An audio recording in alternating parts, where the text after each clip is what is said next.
So guess what happens? This is what happens. After watching the Hellraiser 2022, I wanted to wash that sour taste from my mouth with something really good. I do a little bit of research, and I find this movie came out in 2022, American horror movie, right? Directed, produced, and written by John and Zelda Adams, and also Jodie Poser. And I watched the Hellbender movie all the way to the end, and you know what? When I watched it to the end, this is what I think about the movie. I think the movie is totally, completely, and honestly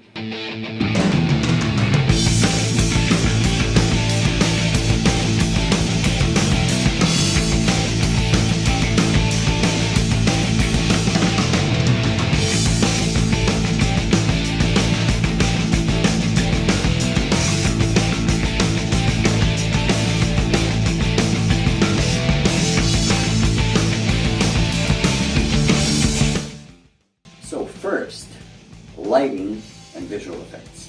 Now these were done semi-good. So they're not excellent and they're not all too bad. They're somewhere in the middle on the average scale, right? You will not be disappointed by the visual effects and lighting, and you will also not be wowed by the same ones. You're not going to go like, ooh, wow, this is not so beautiful. But it is adequate for this type of movie. Second, you have ambience and sound effects. Ambience and sound effects is presented very well. I love the tracks that they've chosen to play in the situations where they need to color the ambience in that witchcraft kind of way, because it's in the secluded part of woods where they live in this little hut, mother and daughter are secluded, and it is done correctly. The sound is done correctly. It's not ultra good, but it's decent. It's gonna hold you tight to the movie. And now we come to the most important part, in my opinion, in every movie, which is the story itself. The story is about a mother and a kid, her daughter called Izzy. They have to live in a secluded area, away from society, because the daughter Izzy has this self-immuno disease that's really dangerous for her, and that could kill her if she comes into contact with other people, or is it? Now that is the best part of this movie, the storytelling. The story starts slow, it develops throughout time, it has mysteries in the beginning that you wonder about, that are revealed later in the movie slowly, as the story of the movie paces itself towards the right answers. So all of the questions that you're asking yourself about, why is this happening to Izzy? Why she can't go out? Why does she have this immuno disease? And then as the story reveals and develops, you're slowly wowed by every twist and turn of the story that the movie has to offer.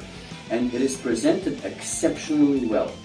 The story is something that I'm going to prize to heavens with this movie, because it left me thinking, wow, almost every single time that there was a twist and turn, and you will be pleasantly surprised. I honestly cared both about the mom and both about the Izzy, what's going to happen to them, what's going to happen to this little teenage girl that can't go out, that can't meet people.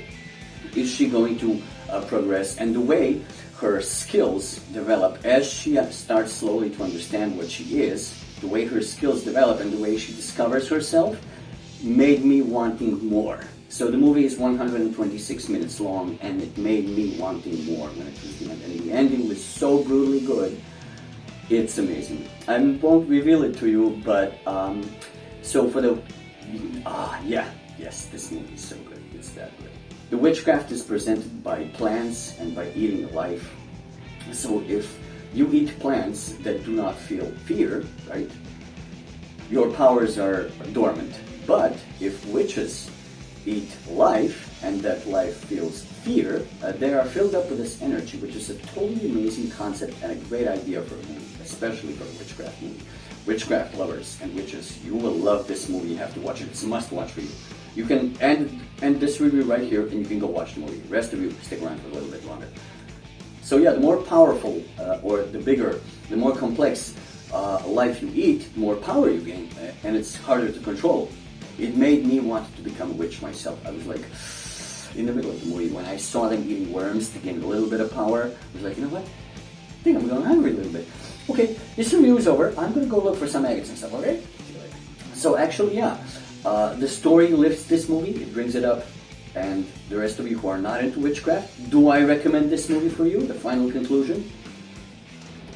Yes, watch the movie. It's an hour and 26 minutes long, and it is totally worth that time.